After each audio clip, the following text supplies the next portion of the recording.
नमस्कार बच्चों। आज हम लोग प्राचीन इतिहास का सोर्स के विषय में अध्ययन करेंगे।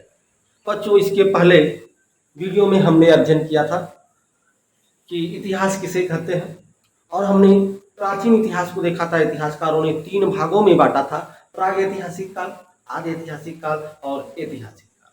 प्रागैतिहासिक काल को जानने का जो मेरे पास सोर्स था, हमने देखा था प्रागैतिहासिक काल था।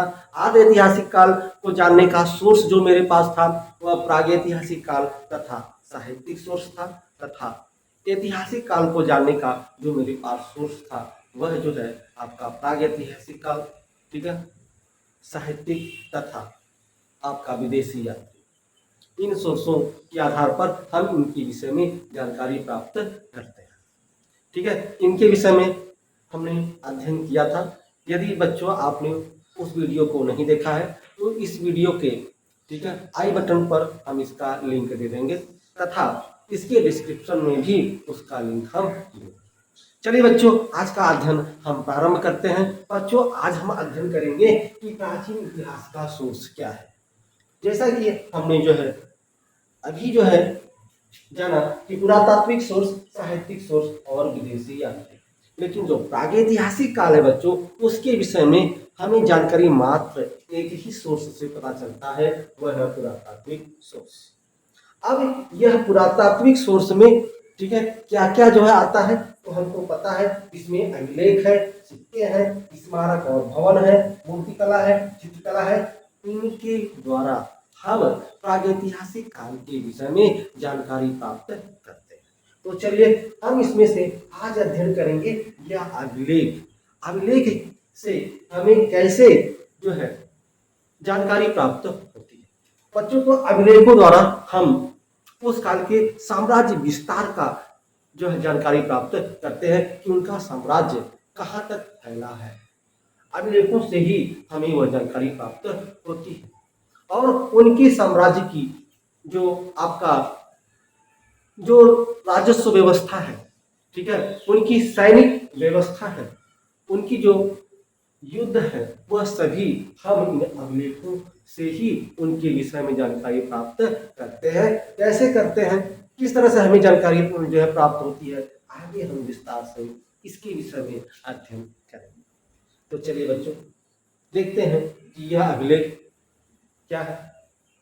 बच्चों जो है हम पिछले वीडियो में भी देखा था कि सबसे जो है विश्व की सबसे पुरानी लिपि कौन सी है, तो हमने उसमें भी बताया था और आज भी आपको हम बता रहे हैं कि सिंधु लिपि या जिसको हड़प्पा लिपि कहते हैं, यही जो है सबसे प्राचीन लिपि थी, ठीक है। और यह लिपि बच्चों यह दाएं से बाएं लिखी जाती थी। यह भाव चित्रात्मक लिपि थी, लेकिन दुर्भाग्य यह है इस लिपि को आज भी हम पढ़ नहीं पा रहे। प्रश्न यह उठता है बच्चों कि वह कौन सी लिपि है, ठीक है, जिसे सबसे पहले पढ़ने में सफलता प्राप्त हुई। तो बच्चों आपको पता है, पहले भी हमने बताया था कि मध्य एशिया का बोगज कोई, ठीक है, जो 1400 ईसा पूर्व में, जो 1400 ईसा पूर्व का है, ठीक है, इसी को सर्वप्रथम, ठीक है, पढ़ा गया। और प्रश्न यह पूछा जाता है बच्चों कि यह जो बोगज कोई अभिलेख है उसमें कितने वैदिक देवताओं का उल्लेख मिलता है। तो बच्चों इसमें 4 वैदिक देवताओं का उल्लेख मिलता है। वह 4 वैदिक देवता कौन कौन है, तो बच्चों 4 वैदिक देवता वह है आपका इंद्र है, मित्र है, वरुण है और नासक।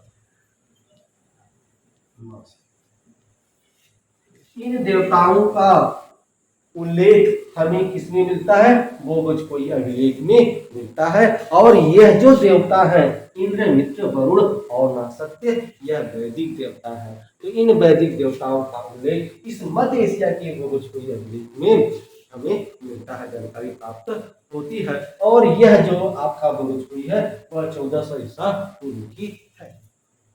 अब पूछा जाए कि वह भारत का जो है कौन सा, ठीक है, लिपि है या कौन सा अभिलेख है जिसे जो है सर्वप्रथम पढ़ा गया, तो आप पता है बच्चों, ठीक है। प्रीवियस वीडियो में भी मैंने बताया था, जो आपका अशोक का अभिलेख है, ठीक है, उसी को सर्वप्रथम पढ़ा गया। और अशोक के किस अभिलेख को सर्वप्रथम पढ़ा गया, इसके विषय में जानकारी अभी हम प्राप्त करेंगे।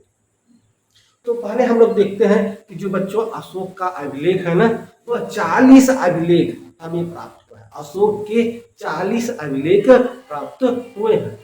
और जो उनके अभिलेख है ना बच्चों, उनके अभिलेख जैसे शिलालेख है, ठीक है, माने 14 शिलालेख, जिसको हम बृहद शिलालेख भी कहते हैं, ठीक है। दूसरा लघु शिलालेख, तीसरा स्तंभ लेख, फिर लघु स्तंभ लेख। इस तरह से जो है हमें जो है अभिलेख प्राप्त हुए हैं। इस तरह से 40 अभिलेख अशोक के हमें प्राप्त हुए हैं। अब हम देखते हैं बच्चों कि जो बृहद शिलालेख, या जिसे हम 14 शिलालेख कहते हैं, इसे 14 शिलालेख क्यों कहते हैं बच्चों? शिलालेख या शिलाखंड अर्थात जो पत्थर है, पत्थर का बड़ा खंड, जिसे हम शिलाखंड या शिलालेख कहते हैं।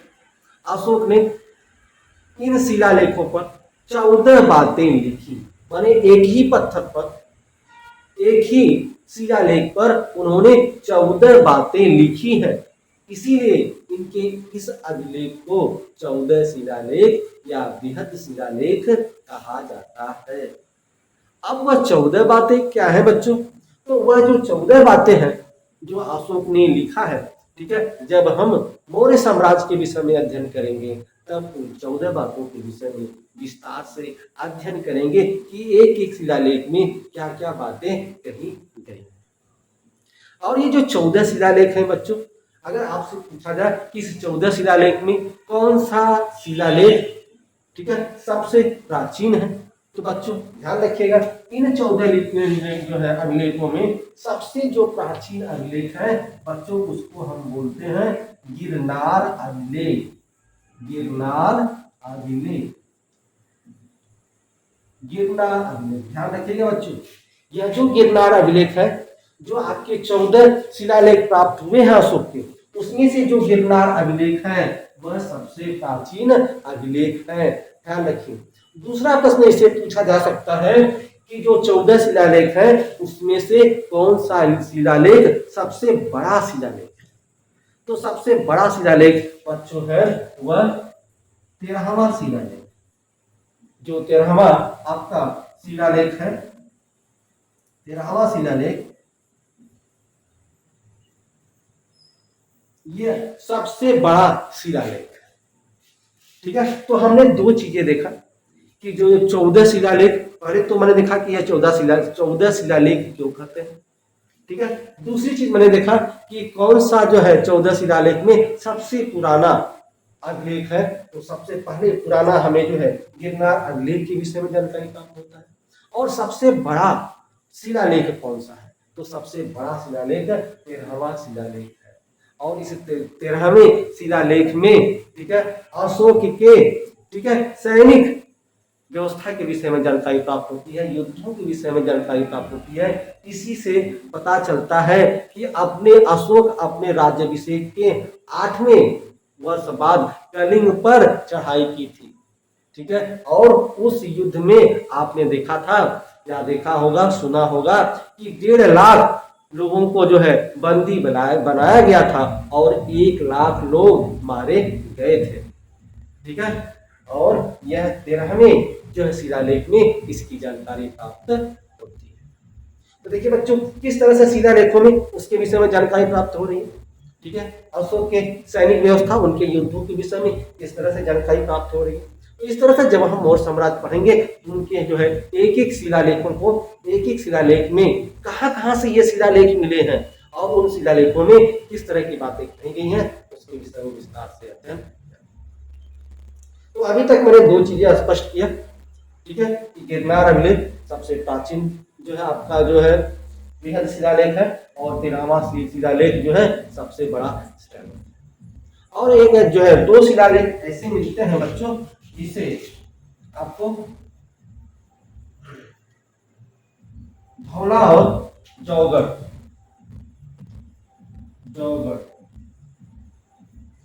धौला और जौगड़ जो आपका बृहद शिलालेख मिलते हैं बच्चों, इसमें धौला और जौगड़ शिलालेख जो मिलते हैं बच्चों, इस शिलालेख में जो है अशोक ने एक ही शिलालेख पर 14 बातें लिखी हैं। ठीक है, ध्यान रखिएगा, धौला और जौगड़ में, ठीक है, क्या है कि इसमें 13वां, इसमें 11वां, 12वां और 13वां शिलालेख नहीं मिलता, अर्थात लिखित नहीं मिलता। ध्यान रखिए बच्चों, हम आपको एक एक चीजें बता रहे हैं, ध्यान से जो है इसको पढ़िएगा और जो है शॉर्ट नोट्स बनाने का प्रयास कीजिएगा। तो धौला और जौगड़ यह ऐसे 14 शिलालेख हैं, 14 शिलालेखों में धौला और जौगड़ ऐसे शिलालेख हैं जिसमें अशोक ने जो 14 बातें लिखी हुई हैं, ठीक है, उसमें से 11, 12 और 13 बातें धौला और जौगड़ में नहीं लिखी गई। इनके स्थान पर 2 अन्य जो है शिलालेख लिखे गए हैं, और वह अन्य जो 2 शिलालेख लिखे गए हैं, इनके स्थान पर 11, 12 और 13 के स्थान पर उस शिलालेख को कहते हैं कलिंग। उस शिलालेख को कहते हैं कलिंग पृथक, कलिंग पृथक शिलालेख, कलिंग पृथक शिलालेख। ठीक है बच्चों, तो हमने देखा किस तरह से अशोक ने 14 शिलालेख थे अशोक के, जो अनेक जो है जगहों पर पाए गए। ठीक है, मुख्यतः यह 8 जगहों पर पाए गए हैं, जिससे जो है अशोक की साम्राज्य विस्तार की जानकारी प्राप्त होती है। जहां जहां ये जो है आपके अभिलेख पाए गए हैं, उससे जो है यह अनुमान लगाया गया कि अशोक का साम्राज्य यहाँ यहाँ तक जो है फैला हुआ था। और अशोक का जो 14 शिलालेख है, उसमें सबसे प्राचीन गिरनार अभिलेख है। ठीक है, सबसे बड़ा 13वां शिलालेख है, और धौला और जौगड़ में 11 और 12, 13 शिलालेख उसमें जो है अंकित नहीं है, उसके स्थान पर कलिंग पृथक, ठीक है, आपका शिलालेख अंकित। तो यह तो हमने बात की, ठीक है, अशोक के 14 शिलालेख। ठीक है, उसके बाद जो है आपके लघु शिलालेख भी है। लघु शिलालेख क्यों बनाए गए? जो है साम्राज्य, ठीक है, अशोक की राजधानी से, पाटलिपुत्र से जो दूर थे। ठीक है, और साम्राज्य की राजधानी आपको पता है पाटलिपुत्र थी, पहले राजगृह थी, राजगृह बाद पाटलिपुत्र हुआ। कैसे क्या है उसके विषय में हम जो है विस्तार से अध्ययन करेंगे। ठीक है, तो यह इसके राजधानी से जो राज्य दूर थे, ठीक है, वहां पर क्षेत्रीय लोगों के लिए, ठीक है, अशोक ने क्या किया था? लघु शिलालेख की स्थापना किया। ठीक है, क्षेत्रीय लोगों के। अब आते हैं स्तंभ लेख क्या है। तो स्तंभ लेख पर अशोक ने 7 बातें एक ही स्तंभ लेख पर लिखा। ध्यान रखिए, जो शिलालेख थे उस पर 14 बातें एक ही शिलालेख पर, एक ही पत्थर पर, एक ही चट्टान पर लिखा था। जो स्तंभ लेख था उस पर एक ही स्तंभ लेख पर 7 बातें इन्होंने लिखी, और ये जो 7 बातें लिखी है, जो स्तंभ लेख है, वह 6 विभिन्न स्थानों पर पाए गए। 6 विभिन्न स्थानों पर जो है यह पाए गए हैं। ठीक है, आप जो है अशोक का स्तंभ लेख, और इसके एक स्तंभ लेख पर 7 बातें लिखी गई है। और ये 7 बातें, ठीक है, जो वहां के जो है जनता थी, ठीक है, उनको एक आदेश के रूप में, ठीक है, यह चीजें प्रचारित किया, अपने धर्म के विषय में इन्होंने प्रचारित और प्रसारित किया है। ठीक है, और ध्यान रखिएगा, इसमें केवल एक ही, ठीक है, स्तंभ है, अभिलेख है, जिस पर इन 7 बातों का उल्लेख मिलता है, दिल्ली टोपरा। ध्यान रखिएगा, दिल्ली टोपरा, जो दिल्ली और टोपरा है, दिल्ली टोपरा स्तंभ लेख, दिल्ली टोपरा।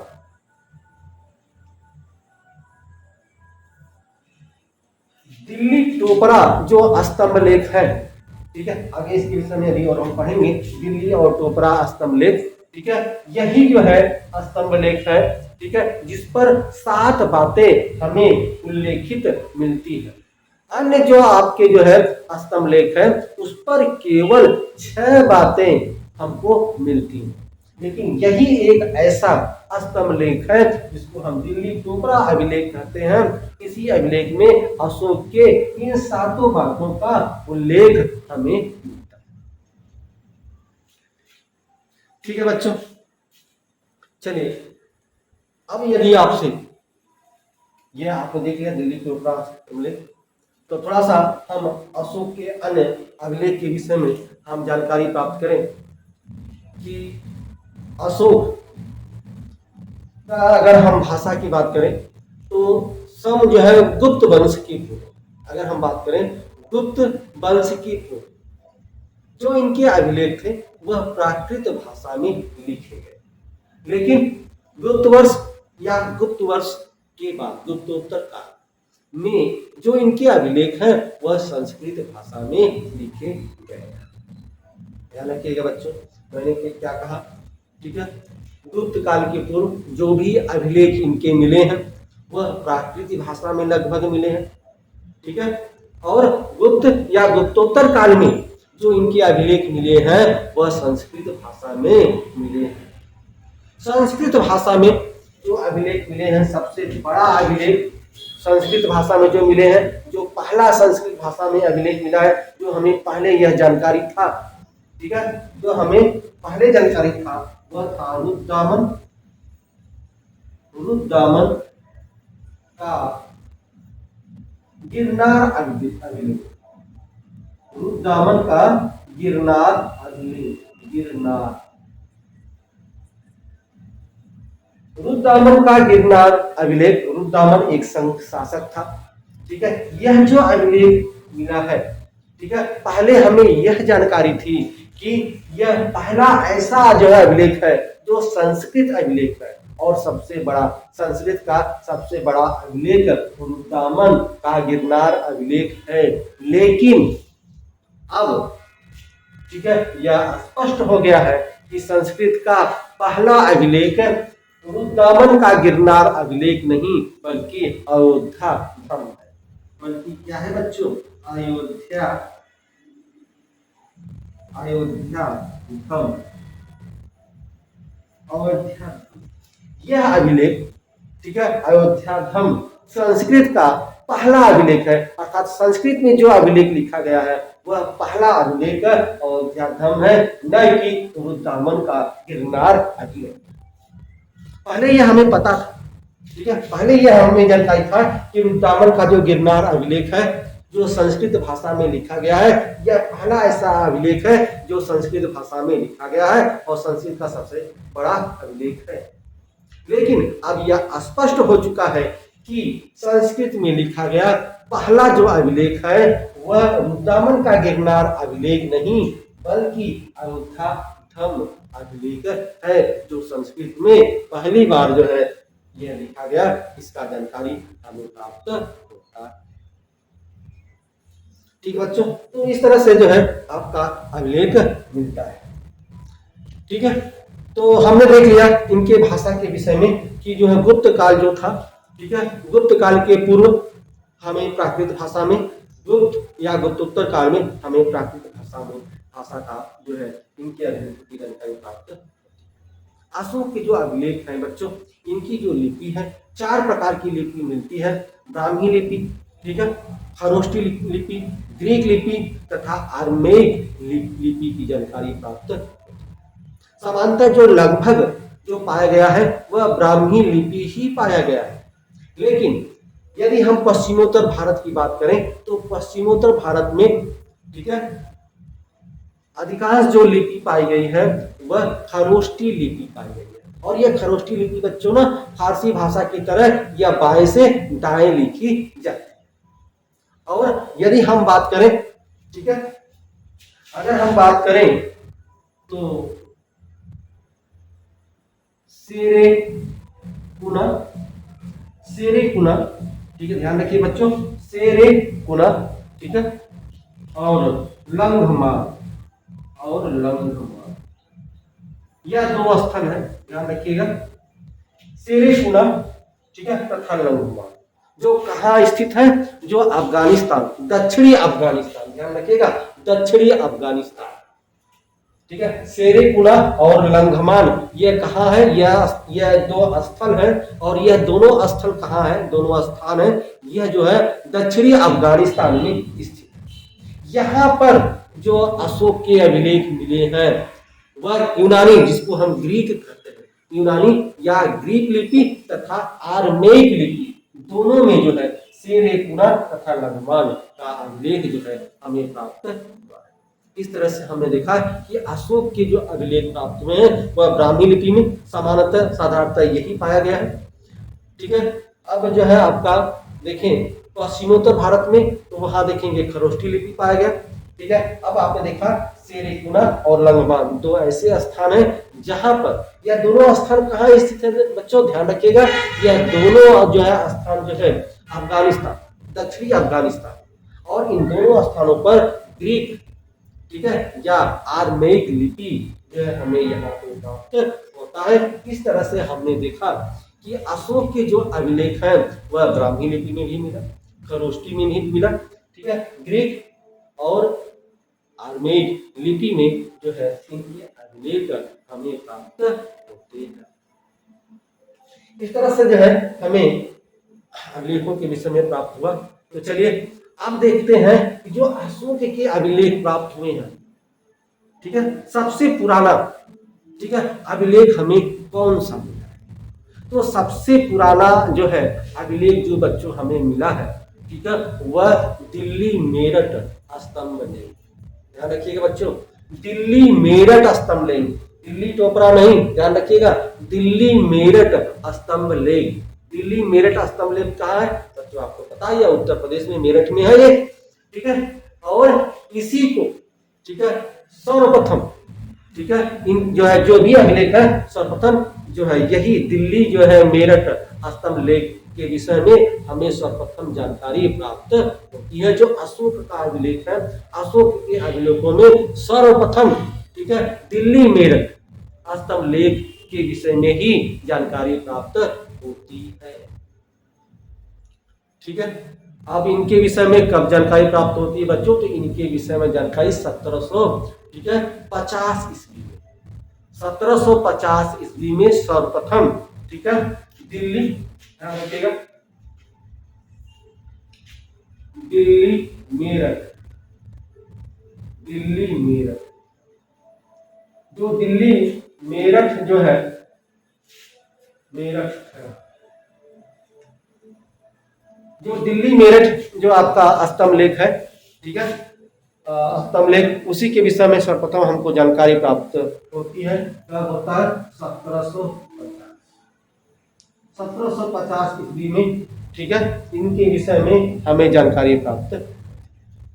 अब दूसरा प्रश्न यह है बच्चों कि जो अशोक का अभिलेख है सर्वप्रथम किस अभिलेख को पढ़ने में सफलता मिली या किस अभिलेख को पहली बार पढ़ा गया, तो बच्चों वह दिल्ली मेरठ नहीं है बच्चों, वह है दिल्ली टोपरा। दोनों को ध्यान रखिएगा बच्चों। सबसे प्राचीन अभिलेख जो अशोक का अभिलेख जिसके विषय में हमको जानकारी प्राप्त हुई तो वह दिल्ली मेरठ है, ठीक है, दिल्ली मेरठ 1750 ईस्वी में, ठीक। और देखेंगे फिरोज तुगलक ने इसको जो है क्या किया कि दिल्ली मेरठ से दिल्ली मंगवा लिया था।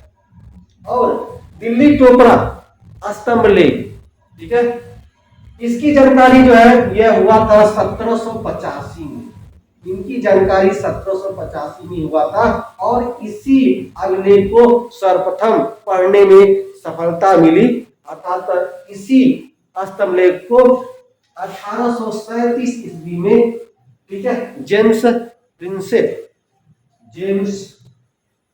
जेम्स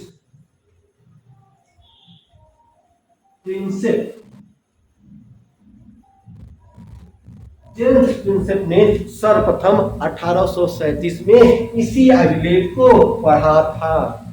तो दिल्ली टोपरा स्तंभ लेख को सर्वप्रथम 1837 ईस्वी में जेम्स प्रिंसेप ने इन्हीं को पढ़ा था। तो ध्यान रखिएगा अशोक के किस अभिलेख को, ठीक है, जेम्स प्रिंसेप ने पढ़ा था, तो दिल्ली टोपरा स्तंभ लेख, ठीक है, 1837 में। यही है जो पहली बार पढ़ा गया। और कौन सबसे जो है पुराना है, तो दिल्ली मेरठ, ठीक है, 1750 ईस्वी में इसके विषय में हमें जानकारी प्राप्त हुई। ठीक है बच्चों, तो यह आपने समझा। और चंद्रगुप्त मौर्य का भी नाम आप लोगों ने सुना होगा, ठीक है। तो चंद्रगुप्त मौर्य का भी हमें दो अभिलेख मिलता है, ठीक है, एक बांग्लादेश में मिलता है और एक देवरिया में। बांग्लादेश में जो मिलता है महास्थान के नाम से मिलता है। महास्थान जो अभिलेख है वह चंद्रगुप्त मौर्य का जो है के शासनकाल का अभिलेख है, और इसमें जो है अकाल के समय अन्नागार के विषय में जानकारी प्राप्त होती है, ठीक है। और दूसरा जो प्राप्त हुआ है देवरिया में, ठीक है, सोहगौरा अभिलेख, यह भी चंद्रगुप्त के शासनकाल में भी है, और इसमें भी, ठीक है, अकाल के समय अन्नागारों के विषय में जानकारी प्राप्त होती है। तो जो है जो सोहगौरा है बच्चों, इसके विषय में, ठीक है, यह जानकारी जो है ज्ञान रखना जरूरी है कि यही जो सोहगौरा अभिलेख है, सोहगौरा, यह जो सोहगौरा अभिलेख है बच्चों, कहाँ पर सोहगौरा अभिलेख है? देवरिया। कहाँ पर है ये? देवरिया। देवरिया नामक स्थान पर जो है यह सोहगौरा है, ठीक है। देवरिया आपको पता है उत्तर प्रदेश में है, ठीक है। तो देवरिया अर्थात सोहगौरा का जो आपका अभिलेख मिला है, चंद्रगुप्त के शासनकाल का जो है अभिलेख, और उसी के जो है चंद्रगुप्त मौर्य का ही यह अभिलेख है, सोहगौरा अभिलेख। यह ऐसा पहला अभिलेख है, ठीक है, जो ताम्रपत्रों पर लिखा गया। किस पर लिखा गया बच्चों? ताम्रपत्र पर। अभी तक देखा आपने कि अशोक ने पाषाणों पर यह अभिलेख लिखे थे, पाषाण के जो खंड थे, ठीक है, जो शिलालेख थे, उस पर इन्होंने जो है अभिलेख लिखे थे, कुछ बातें लिखी हुई थी।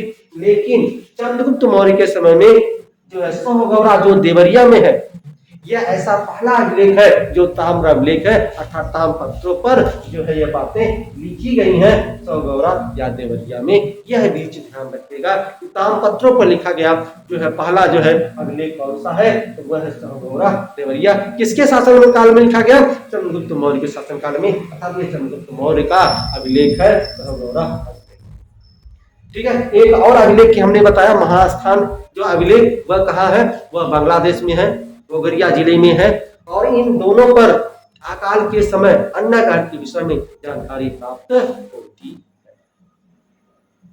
इस तरह से बच्चों हम देख रहे हैं कि किस तरह से अभिलेखों से हमें उनके विषय में जानकारी प्राप्त होती है। और हमने तो देखा कि जो है अशोक के विषय में अधिकांश जानकारी जो है किससे मिलती है? वह अभिलेखों से ही हमें प्राप्त होता है। अगर अभिलेख की जानकारी न होती तो हमें अशोक के विषय में इतनी स्पष्ट जानकारी नहीं हो पाती। इतनी स्पष्ट जानकारी हमें अभिलेखों से प्राप्त होती है। तो अभिलेख कितने महत्वपूर्ण है। इसके अलावा और भी अभिलेख है। हाथी गुफा का अभिलेख, ये जो हाथी गुफा का अभिलेख है, यह कलिंग नरेश खारवेल के विषय में जानकारी प्राप्त होती है। कलिंग नरेश खारवेल अर्थात वही जिसने जो है आप देखेंगे कि 13वें अभिलेख में, शिलालेख में यह जानकारी मिलती है कि अशोक ने कलिंग पर चढ़ाई की थी, ठीक है। तो आपका हाथी गुफा का जो आपका अभिलेख है, ठीक है, वह कलिंग नरेश खारवेल के विषय में जानकारी प्राप्त होती है, ठीक है। रुद्रदामन का गिरनार अभिलेख आपने देखा है, ठीक है। रुद्रदामन का गिरनार अभिलेख से भी हमें जो है उस समय के विषय में जानकारी प्राप्त होती है, क्योंकि रुद्रदामन शासक था, उसके विषय में जानकारी प्राप्त होती है, ठीक है। प्रयाग अभिलेख, प्रयाग प्रशस्त अभिलेख, यह समुद्रगुप्त के विषय में हमें जानकारी प्राप्त होती है, ठीक है। समुद्रगुप्त के विषय में हमें जानकारी प्राप्त होती है। मध्य प्रदेश के विदिशा विसनगर से भी हमें जो है जो अभिलेख प्राप्त हुए हैं, ठीक है। उस समय जो है आपका भागवत धर्म के विषय में जानकारी प्राप्त, जो विसनगर या विदिशा है, ठीक है, विसनगर या विदिशा मध्य प्रदेश में है बच्चों। और इस अभिलेख से हमें जो है भागवत धर्म के विषय में जानकारी प्राप्त होती है। एरड़ अभिलेख, एरड़ अभिलेख से भी जो है हमें जानकारी प्राप्त होती है, जो एरड़ अभिलेख है, ठीक है। बारामिहिर के विषय में हमको जानकारी प्राप्त होती है। और पूर्ण शासक जो है तोरण के विषय में भी हमें जानकारी प्राप्त होती है। नासिक अभिलेख, जो नासिक अभिलेख है, ठीक है, नासिक अभिलेख किसके शासनकाल में यह मिला? तो नासिक अभिलेख जो है गौतमी बलश्री के शासनकाल में मिला। और इस जो है अभिलेख से अर्थात नासिक अभिलेख से गौतमी सतकर्णी की सैनिक व्यवस्था के विषय में सैनिक जानकारी हमसे प्राप्त होती है, उससे प्राप्त होती है नासिक अभिलेख से। ठीक है, तो नासिक आप जो है अभिलेख भी देखा, उससे भी हमें जानकारी प्राप्त होती है। ठीक है, इस तरह से जो है बहुत से जो है अभी भी और भी अभिलेख है। यशोधर्मन का भी आपका जो अभिलेख है, और परमार शासक भुज का भी हमें अभिलेख मिलता है, और उन अभिलेखों से भी उनके विषय में स्पष्ट जानकारी प्राप्त होती है। इस तरह से जब हम उनके शासनकाल को पढ़ेंगे तो उनके शासनकाल में इस अभिलेखों के विषय में विस्तार से अध्ययन करेंगे। तो हमने देखा किस तरह से पुरातात्विक सूत्र में जो एक सोर्स है आपका अभिलेख, तो अभिलेखों से किस तरह से उसके विषय में हम जानकारी प्राप्त करते हैं। जो महत्वपूर्ण टॉपिक था, जो अभिलेख के विषय में जो प्रश्न पूछा जाता है या जो बनता है, उनके विषय में हमने आपको विस्तार से बताया। अभिलेख से इससे अधिक प्रश्न नहीं पूछेगा, चाहे वह आपका एसएससी का एग्जाम हो, पुलिस का एग्जाम हो, टीजीटी पीजीटी का एग्जाम हो, या आपका जो है पीसीएस का एग्जाम ही क्यों हो। ठीक है, अभिलेख के विषय में हम आपको इतना बताया। अभिलेख के विषय में किस तरह के प्रश्न पूछे जा सकते हैं, वही जो है आपसे पूछा जा सकता है। मध्य एशिया का भोज कोई अर्थात सबसे पुराना जो है अभिलेख है। ठीक है, कितना पुराना है? 1400 ईसा पूर्व है। इसमें कि जो है किन वैदिक देवताओं का उल्लेख मिलता है? तो इंद्र, मित्र, वरुण और बृहस्पति का जो है जानकारी हमें प्राप्त होता है। ठीक है, अशोक के किस अभिलेख को पढ़ने में हमें जो है सफलता मिली? तो आपको अभी हम बताएं, दिल्ली टोपरा अष्टम लेख को ही सर्वप्रथम पढ़ने में हमें सफलता प्राप्त हुई। किसने पढ़ा? जेम्स प्रिंसेप ने पढ़ा। कब पढ़ा? 1837 में पढ़ा। ठीक है, और जो अशोक का जो है शिलालेख है, 14 शिलालेख है। क्यों 14 शिलालेख इसको कहते हैं? क्योंकि एक ही शिलालेख पर 14 बातें लिखी गई हैं। लेकिन ध्यान रखिएगा, धौलागढ़ और जो है धौला और जौगढ़, यह जो शिलालेख है, ठीक है, इस पर जो है 11, 12 और 13 बातें नहीं लिखी गई हैं। ठीक है, इनके स्थान पर जो है कलिंग पृथक शिलालेख लिखा गया है। जो बातें लिखी गई, 2 बातें लिखी गई है, उन 2 बातों को कलिंग पृथक जो है शिलालेख कहते हैं।